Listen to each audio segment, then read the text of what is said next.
पराक्रम। कई बार ना हम हौसला हार जाते हैं। बड़ा काम करने का साहस करो, बड़ा काम करने का साहस करो, छोटी छोटी बातें मत सोचो। आते कलाम साहब एक बात कहते हैं, और ये बात मैं बहुत अरसे से कहता आया हूं, छोटे उद्देश्य के लिए जिंदगी को जीना ये जीवन का अपमान है। छोटी छोटी बातों के लिए जीते हो। मैं भी यदि छोटा सोचता तो आज गांव में हल चला रहा होता। मैं हल चलाना जानता हूं, अभी भी मैंने बैल का भी हल चलाया, ऊंट का भी चलाया है। मैं ट्रैक्टर चलाना भी जानता हूं, मैं फावड़ा चलाना भी जानता हूं, आज भी चलाता हूं। मुझे उसमें कोई शर्म नहीं आती है। मैंने गाय भैंस का गोबर भी उठाया है और सिर से उठाया है, तसला में भर भर के 10-10, 15-15 किलो। छोटा था तब यहां बीच में गड्ढा हो गया था, इतना गोबर उठाया है। मैं उसको छोटा काम नहीं मानता हूं। लेकिन आपसे एक बात कहता हूं, जिंदगी में सारे काम करो, लेकिन इतना बड़ा सोचो और इतनी मेहनत करो कि दुनिया कहे कि भाई ये है रोल मॉडल, ये है आइकॉन, ये है इस सदी का महानायक। ऐसा बन सकते हो। और ऐसा बनने के लिए आपके माता पिता ने NS गोयल स्कूल में बच्चों को भेजा है। आप ऐसा बनिए, हौसला रखो, हिम्मत करो, शौर्य, पराक्रम, बहादुरी, जिद करो और दुनिया जीतो। आजकल तो बहुत चल रहा है शगुफा। छोटा मत सोचो कभी भी जिंदगी में। मैंने कहा मैं छोटा सोचता तो गांव की सीमा से बाहर ही नहीं जाता। जब मैं घर से बाहर निकला तब कितने ताने सुने। जिस माता पिता ने मुझे जन्म दिया, सन्यासी बना तब कितने ताने सुने। फिर जब योग शुरू किया, मैंने विरासत में कुछ नहीं पाया कि किसी बड़ी गद्दी पर बैठ गया, कि शंकराचार्य की पीठ थी, कोई सिद्ध पीठ थी, वहां बैठ गया। मैं जहां बैठा था वहां तो बैठने के लिए एक छोटा सा कमरा था, टूटा फूटा। आज मैं जहां खड़ा होता हूं, लोग कहते हैं, जब मैं जहां शुरू की मैंने जीवन की यात्रा, तब बस पैर टिकाने के लिए बस थोड़ी सी जमीन थी। आज मैं जहां खड़ा होता हूं, लोग कहते हैं ये सारी जमीन बाबा की है।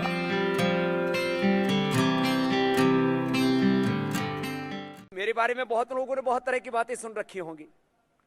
बाबा योगी तो है, ये तो बात ठीक है, लेकिन मोस्ट कंट्रोवर्शियल बाबा स्वामी रामदेव। किस बात की कंट्रोवर्सी भाई? हमने किसी की छोरी छेड़ रखी है भाई? हमने किसी की चोरी कर रखी है भाई? हमने कोई गलत काम कर रखा है? कोई गलत काम नहीं कर रखा। हमने इस देश में काला धन, भ्रष्टाचार और व्यवस्था परिवर्तन के लिए आवाज उठाई। हमने इस देश में विदेशी कंपनियों के खिलाफ आवाज उठाई। हमने जहां भी इनजस्टिस देखा वहीं अपनी आवाज बुलंद की। यदि ये कंट्रोवर्सी है तो ये तो हम जिंदगी भर करेंगे। बाकी और कोई गलत काम नहीं किया। हां, आज भी जमीन पर सोते हैं, गद्दे पर भी नहीं सोता। मेरी जिंदगी का असूल है। मैं आपसे भी कह रहा हूं, यदि आपको लगे मेरी बात अच्छी तो आप भी इसको अपना लेना। अपने लिए क्या इसके बिना भी मेरा गुजारा हो सकता, उतने में गुजारा करता हूं। जब मैं 5 रुपए वाले पेन से लिख सकता हूं तो मैं 50,000, 1 लाख रुपए का पेन यूज नहीं करता हूं। आजकल यंगस्टर्स में ब्रांडेड पेन्स का ऐसा क्रेज है, उसको वो सामने दिखाने के लिए रखते हैं ऐसे। अरे भैया, तेरे अंदर नॉलेज कितना है, तेरे भीतर कितनी ताकत है। आज मेरे सिग्नेचर में ताकत है। मैं सिग्नेचर करूं तो मैं 1000 करोड़ रुपए किसी को दे सकता हूं। ये मेरी सिग्नेचर की ताकत है। पेन मेरा 5 पैसे का या 5 रुपए का, इसकी कोई मतलब नहीं है। 5-5 करोड़ की घड़ियां लोग पहनते, मैं तो घड़ी पहनता ही नहीं। अरे तुम्हारे पास में 5 करोड़ की घड़ी है, 5 लाख की घड़ी है, महत्व नहीं है। तुम समय के कितने पाबंद हो और तुमने अपने कम जिंदगी में, कम समय में तुमने ज्यादा जिंदगी में क्या अचीव किया है, इसकी ताकत है।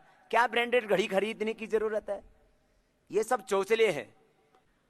अरे बाप की कमाई से कभी भी घड़ी खरीदते हो तुम्हें लानत है। बाप की कमाई से तुम गाड़ी खरीदते हो, ये तुम्हारी शोहरत नहीं है। पहली बात तो यह है कि बाप की कमाई पर मौज मस्ती नहीं करना, और दूसरी बात यह, तुम ज्यादा कमाई करो तो उससे भी मौज मस्ती नहीं करना, किसी गरीब की सेवा कर देना, उससे तुम्हें जिंदगी में बहुत खुशियां मिलेगी।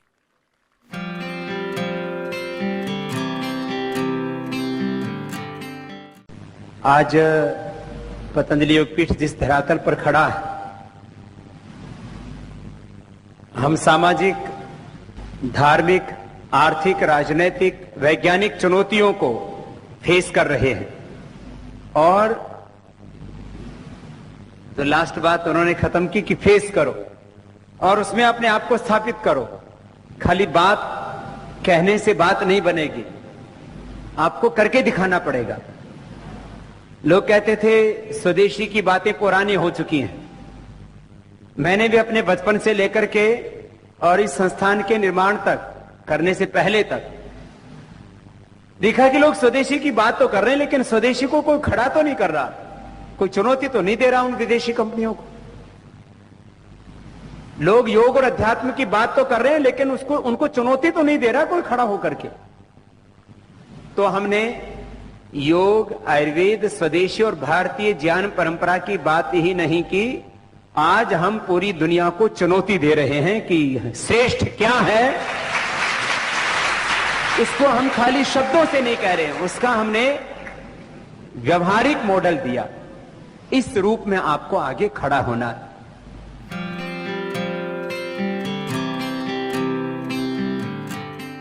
जमीन में तेल है, जमीन में मिठास है, जमीन में सारी सुगंध है, सारे पुष्प खिलते हैं।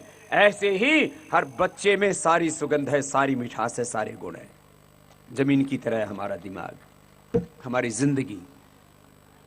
इसलिए इस शरीर को भी क्षेत्र कहा है और इस जमीन को भी क्षेत्र कहा है। तो जब प्रतिभा सब में एक जैसी है, सामर्थ्य सब में, शक्ति सब में एक जैसी है, तो फिर ये पैदा क्यों नहीं होता अंदर से? तो मैं एक बच्चे से बात कहता हूं, टैलेंट तो है लेकिन साइलेंट है। टैलेंट तो है, साइलेंट है, तो क्या करें? पुरुषार्थ। एक प्रतिभा, मैंने कहा उसको जागृत करने के लिए पुरुषार्थ करो। पुरुषार्थ, पुरुषार्थ, हार्ड वर्क, हार्ड वर्क, पुरुषार्थ की पराकाष्ठा। मनुष्य में खो जाओ, समाहित हो जाओ। पढ़ाई कर रहे हो तो पढ़ाई में पूरे खो जाओ। ये नहीं कि पढ़ाई करते समय कार्टून याद आ रहा है, पढ़ाई करते समय क्रिकेट याद आ रही है, पढ़ाई करते समय और कोई दूसरी तीसरी फेसबुक याद आ रही है और कोई ट्विटर याद आ रहा है। कुछ नहीं, पढ़ाई कर रहे हैं तो पढ़ाई करो, उसमें खो जाओ। सारी बुक आपको ऐसे उतर जाएगी जैसे स्कैन करते हैं। मैंने तो किया है, मैंने करीब करीब 10 से 15 हजार सूत्र याद किए, 10 से 15 हजार। और एक बार तो एक मन में ऐसा हो गया कि मुझे बहुत जल्दी याद करना है, तो मैंने 2000 वर्ब्स होती हैं संस्कृत में, वो 2000 धातुएं शायद 10 या 14 दिन में याद किए मैंने। आप कीजिए, उसमें खो जाइए तो सारा स्कैन होता चला जाएगा। पूरा कंसंट्रेट कीजिए। कंसंट्रेट नहीं कर पाते हैं खुद को तो थोड़े डीप ब्रीदिंग कीजिए। ऑक्सीजन से ब्रेन सेल्स एक्टिवेट हो जाते हैं, कंसंट्रेशन हो जाता है। पुरुषार्थ, उसमें खो जाओ, स्कैन हो जाएगी पूरी बुक, इंग्लिश की, मैथमेटिक्स की, फिजिक्स की, केमिस्ट्री की, सारे विज्ञान आपको भीतर से ही है। ये कोई इंसानों ने तो लिखे हैं, कोई फरिश्ता आकर के, कोई खुदा आकर के थोड़ी किताब लिख के गया। आप लोग, अरे वो आदमी भी तो थे जिन्होंने साइंस की, मैथमेटिक्स की, फिजिक्स की ये सारी किताबें लिखी। अरे जब आदमी किताब लिख सकता है तो हम क्या पढ़ भी नहीं सकते? क्या इतनी भी शक्ति हम में नहीं है? ये हौसला होना चाहिए कि जब लिखने वाले आदमी थे तो मैं तो उनकी लिखी हुई बातें पढ़ रहा हूं। मेरे अंदर तो भगवान ने बहुत शक्ति दी है। स्वामी रामदेव इतना सब कुछ काम करते हैं, आपका ट्रैवल भी इतना होता है, आप हमेशा, आप जिसे कह सकते हैं ऑन द मूव रहते हैं, तो आप अपने आप को रिलैक्स कैसे करते हैं, अपने माइंड को अनक्लटर कैसे करते हैं, अपने माइंड को आप समझाते कैसे हैं? ये मैंने योग तो समझा, योग प्राणायाम तो समझा, बट उसके अलावा क्या? एक तो मैं सुबह उठते ही अपने महापुरुषों का ध्यान करता हूँ 1 सेकंड के लिए, और फिर अपना ट्रैक पकड़ लेता हूँ कि मुझे उसी रास्ते पर बढ़ना है जिस पर भगवान राम, कृष्ण, बुद्ध, महावीर, महात्मा गांधी, महर्षि दयानंद चले। दूसरी बात, सब कुछ करते हुए बार बार इस बात का स्मरण हमें रहता है कि सब कुछ करने की शक्ति भगवान दे रहा है, तो एकदम रिलैक्स रहते हैं कि जो कुछ परिणाम है भगवान के चरणों में सौंप दिया भाई, रिजल्ट जो भी आए। तो भगवान का ज्ञान, भगवान की प्रेरणा, भगवान की शक्ति, भगवान की विभूति, भगवान का ऐश्वर्य, मैं निमित्त मात्र हूँ। तो ये इस बात का ध्यान रखते हैं, तो भीतर से पूर्ण शांत रहते, बाहर से पूर्ण क्रियाशील रहते हुए भी। कोई भी इसको अडोप्ट कर सकता है कि सब कुछ भगवान का है, मैं निमित्त मात्र हूं, मैं एक इंस्ट्रूमेंट हूं। खैर,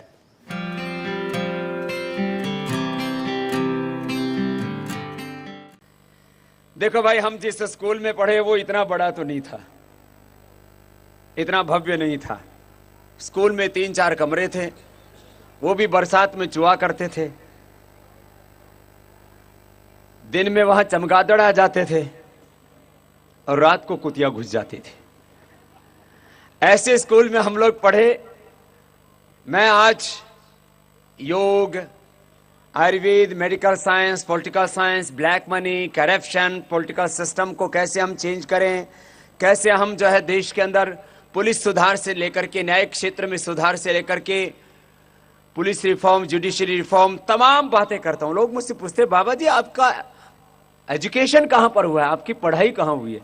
मैंने कहा भाई देखो, हम तो जब गांव में थे तब शीशम के पेड़ के नीचे बैठ के पढ़े, और जब स्कूल में थे तब पीपल के पेड़ के नीचे बैठ करके पढ़े।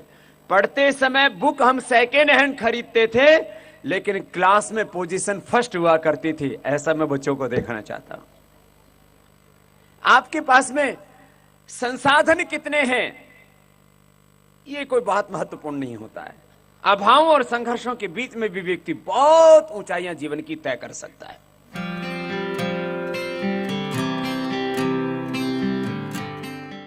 एक चीज ये होती है कि ये हमने सीखा है अभ्यास से। मैं मानता हूं पूरा जीवन अभ्यास है हमारा, हमारे सोचने के, देखने के, बोलने के, सब कुछ, एवरीथिंग इज कॉल्ड प्रैक्टिस, अभ्यास। तो हमने अभ्यास ऐसा बनाया हुआ है कि जब हम रात को सोते हैं तो अपने ब्रेन को ऑर्डर कर देते हैं, अब चुप हो जा। तो हमें एक सेकंड में कहें या 1 मिनट में कहीं नींद आ जाती है, वेट नहीं करना पड़ता हमको। हम कहीं से भी अपने आप को विड्रॉ करना हमने सीखा है कि जैसे कई बार हम बहुत अग्रेशन में भी होते हैं, लेकिन तुरंत विड्रॉ कर लेते हैं। तो ऐसी 2-3 चीजें हमने सीख रखी हैं, प्रैक्टिस की है इनकी।